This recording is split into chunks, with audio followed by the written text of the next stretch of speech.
probably his sweet spot as a 2024. But if he was a 2026 and he's 5'9", then you still have the growth potential. Maybe he could get to 5'11", maybe he could get to 190 pounds. Maybe he'll even get faster. And that's where the promotion works on a long-term basis for underclassmen too. But it's needed. I mean, so every kid there, I could see maybe 2 kids out of that camp get offers on their own. And I'm talking Power 5 offers. Maybe 4 kids, 5 kids be at the group of 5 to Power 5 level. And then everybody else is scrambling for FCS and Division II, which is fine.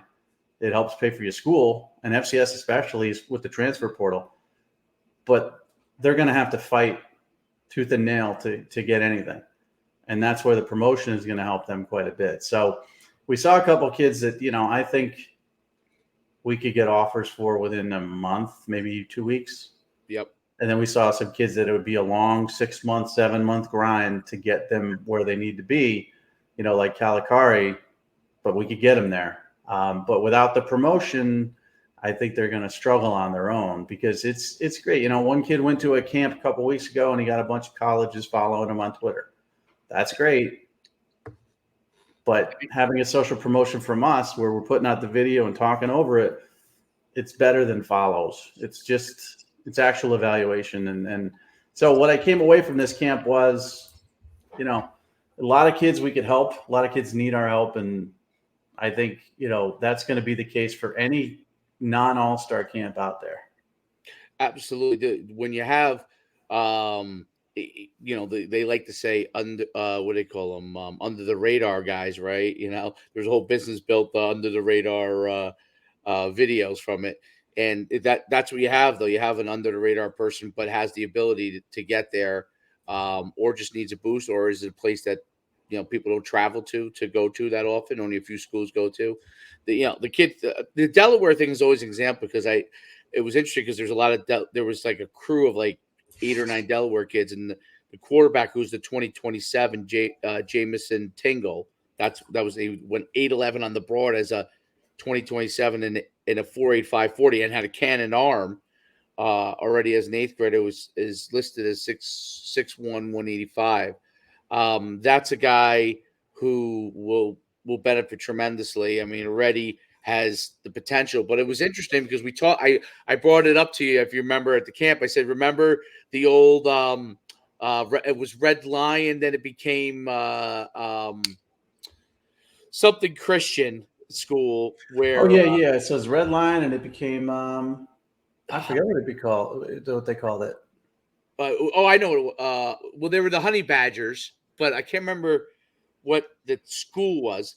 But they had, the quarterback that had got offered in 8th grade. David Stills, yeah. Stills and all the kids. And, I remember Stills, his father adopted one of the kids who went to Mississippi State. He had the hyphen Sills last name. And Delaware used to have nobody ever get offers. Then they got offers. I thought it was interesting when they brought those kids because I was like, a few of those kids they were young guys. They could be offered guys. And these are the things that you have to do if you're not from a quote unquote normally recruited spot, but it does make a difference. So that's where the promotions make a big difference in that same exact kind of way, but even more powerful because of the experience we have.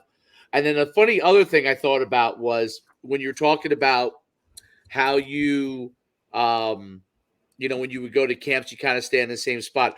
I remember, I don't know if you remember this, but we used to run those Ultimate 100 camps. It would just 3 days or whatever. And one was freshman, I think it was freshman, sophomore, junior, or something like that. We did it.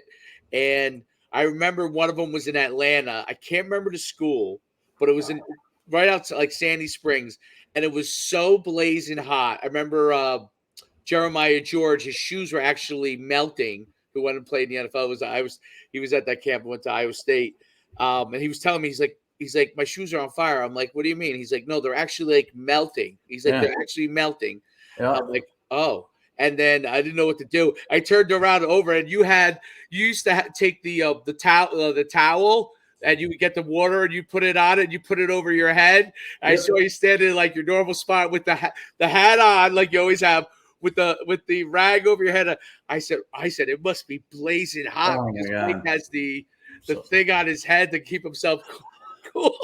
some of those camps, I mean, and there was one particular summer, and that might have been the summer, but there was a Top Gun camp in Richmond where it was legitimately on the field like 118 degrees, and that field turf rubber, makes it even hotter. And yeah, I don't miss those days. But there was also Top Gun did a camp in DeLand, Florida.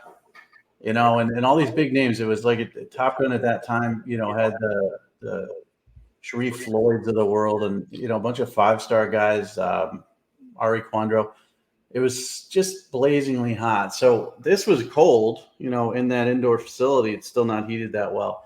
Much better than hot. But, that's another thing too, is like you could tell, like your kid comes to you and says his feet are on fire, you could tell the kids that didn't want it then too. Like, and you have to make the best of whatever situation it is, whether it's in an indoor facility where the field turf is loose and you're not going to run the best time, or if you're outside and it's hot as hell, and you got to keep pushing through it. And that comes out. So anybody going to camps, that's another thing we're evaluating, is your competition level and your want to be competitive, because there's always those guys that you jump the line or take extra reps, and there's always those guys that are a little meek and sit back and let people steal reps from them.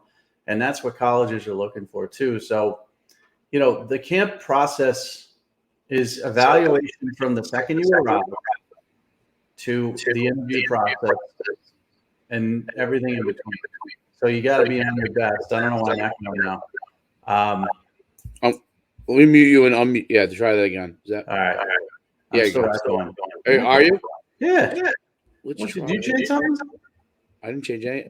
I would muted myself briefly, but maybe I have a different audio. Yeah. Well, anyways, doesn't matter. So, anyways, you got to be wary of that, because they're going to evaluate you. Now I'm not echoing, so this is good.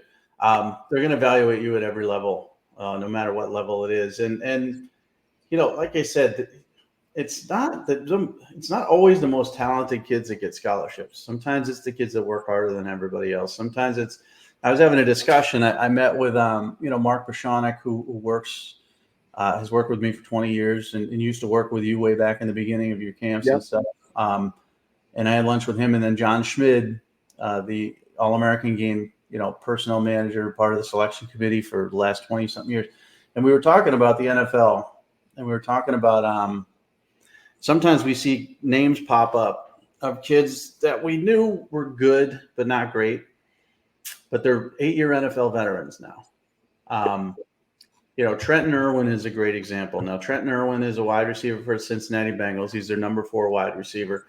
He was a 5-star out of high school to us. We're the only ones who had him 5 stars. He went to Stanford, had a very average career, but he's now in the NFL, and he's established in the NFL, and he's an NFL veteran and number 4 wide receiver on a team that is in Super Bowl contention.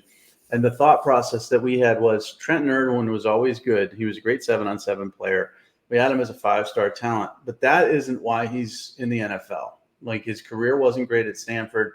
He has limitations. There's other players that are bigger, stronger, faster than him, but he's also less of a problem, and he's got a better work ethic. So if you're an NFL team and a college team to some extent as well, you want a guy that's not going to give you any problems.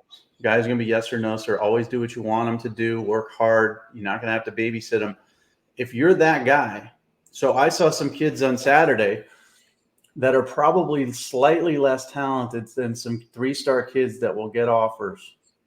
But if they can differentiate themselves as harder workers, as guys that aren't going to give them any problem, and they might have to do this at the FCS level and transfer, they're going to have a better shot. It's not always the most talent that is going to get you where you need to be. It's everything.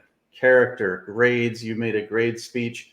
Work ethic, all of that stuff is equally important. So, I'm used to going to camps for 200 kids, and about 180 of them are FBS level, prospects, depending on what grade they're in. But out of the, 90% of the camp or 80% of the camp is that. This was not that. but I also saw a bunch of kids that could be, FBS level football players, but they're not going to be unless they get, you just put a Bill's number. Bill just commented, so I put it in there. All right. So they're not going to be without help. I mean, I'm sorry, and listen, the initial, you and I talked about a lot of different reasons why there are people signing up, but people not signing up. I reach out to a couple of people after the camp, they say they're interested, they'll think about it, blah, blah, blah. It always comes down to trust and investment. You have to invest the money to get the reward. And it's trust.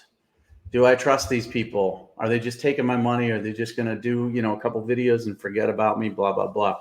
And I can't overcome trust or money for anybody. But if you trust in us and you have the finances to help make your kid's dream come true, then I think it's worth it. And one other example, we just had Josiah Oxidine as a quarterback. Yep. It was in our program. And I never thought he needed our program. And I'm always honest with people about that. I mean, I thought it would help him because this is the difference. So you get guys who need our program badly to get one offer. And then the one offer brings two, and then two brings four. You need guys who need our program to get attention. Now, they've already got the attention of a lot of colleges, but they're not at that level where they're mentioned with like this. Josiah Oxidine is not mentioned with all the other great 2026 quarterbacks. Okay, like you could name off probably 10, 20, 26 kids, and he might be 12th or 13th in most people's lists. But this process can help you get offers that will put you in there. And if you don't think rankings are based on offers a lot of times, then you're fooling yourself. So he just got an offer from Tennessee just yesterday. And I'm not going to claim our program did it for him. I'm not going to claim that Josh Heupel looked at our feeds and said, wow, I got to offer this kid. I'll claim it. But I can tell you this, it didn't hurt. I'll claim it. It did not hurt. So now he's got Tennessee. Now watch what happens. He's going to get a couple others. And so let's say we did have any small role in here. Let's say Josh Heupel, who's a quarterback at Oklahoma and UCF head coach in Tennessee. Maybe let's say he's a quiet, fan of one of ours. Okay. Which I don't think he is, but let's say he is. And then he saw it. And he decided to offer him. Now this kid's going to get a bunch of other offers because of that simple offer. And he's going to get those offers, and it's going to give him a better opportunity to pick and choose exactly what school he wants to go to. And it puts him in a situation where he didn't need this. He's going to get his college paid for. But now he's got an offer from a school that's big enough. The word acceleration, right? The word acceleration is the word I use. It begins to accelerate your process. There are guys that are going to get offers eventually at some point. That if you're looking to accelerate it, if you're that guy like a Meese and Oxidine and Jaffe, and they utilize that program in a different way than the kids than Hartman did, right? So those guys are utilizing it because they are really good, known at least somewhat, and now they accelerate their process. That's, I think, the big key. The Hartmans of the world and Kruvers, right? Kruver to Florida Atlantic, Hartman to Oregon State, Calicari to Dayton, to Dayton, right? Enlow to North Carolina A&T were very good players, but were not out there yet, right? So this helped to get them out there. They may have had one or two flaws that held them back from getting those initial offers in that first, when everyone went through the process on those guys, right? Well, now we're able to show how they progressed. They were late stage guys with us, right? Showed how they progressed, and now they end up getting offers, getting an opportunity. Look, I watched Hartman. Did you see the video of Hartman pin the guy in the district championship? Yep.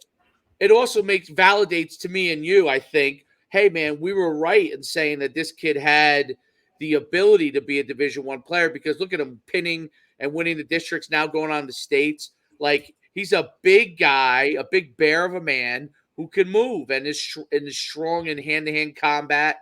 And those things are very valuable as you go to collegiate level. when you have a program like what we have, we're able to really look and assess that and say, Yee, this is a guy. Like, I remember you saying, hey, he's a wrestler. You said it to me, like, this guy's a wrestler. Like, and he's not just a wrestler, like, who goes out there and wrestles. He's a good wrestler. And now he's obviously, in his last year of wrestling, really taken to it. He probably knows this is his last year of probably wrestling, right? Takes to it. He probably could wrestle in college, is my guess. Guy pinning people in district, going on the state at that size. So that tells me that those are the guys down the line. You look up, and all of a sudden they're a 3-year starting center, at Oregon State or something like that, because they have that hand-to-hand combat, the good enough footwork, and the brightness to play the line and be able to do everything, right? And that's what the program. There's different types of players. There's the guys who need the acceleration. There are the guys that need to get out there, like aren't even out there.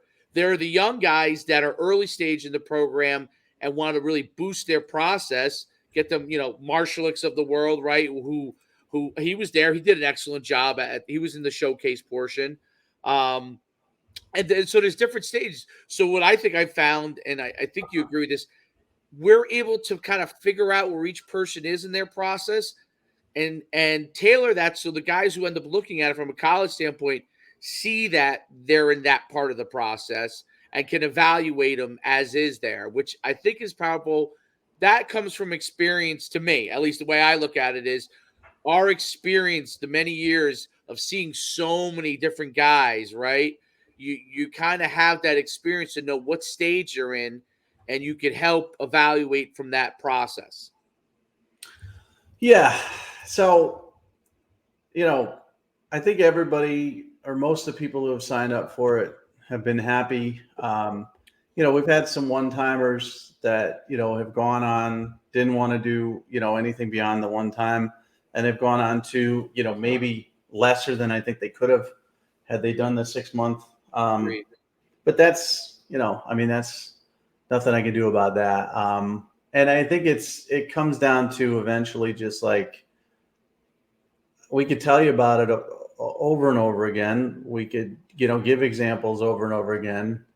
We could talk about it in circles, and it comes down to, do you want to make this investment or not? And I always come down to it. I don't have kids. You have a 7-year-old, but if I were a parent, I would do this because there's nothing that's going to stop me from trying to make my kid's dream come true. Not $1,000 or $2,000 or whatever. I'm going to invest it. If I lose it, whatever. If my kid doesn't get what he wanted out of it, or if he doesn't get to the level he wants to out of it, but it's just such a good investment, just in case he does get everything out of it. I mean, the Enlows you mentioned, we still got Chase as our other guy, and we're retweeting his videos, and we got videos coming up on him and stuff like that. And he's in a better position than Bryce was because Bryce came to us late.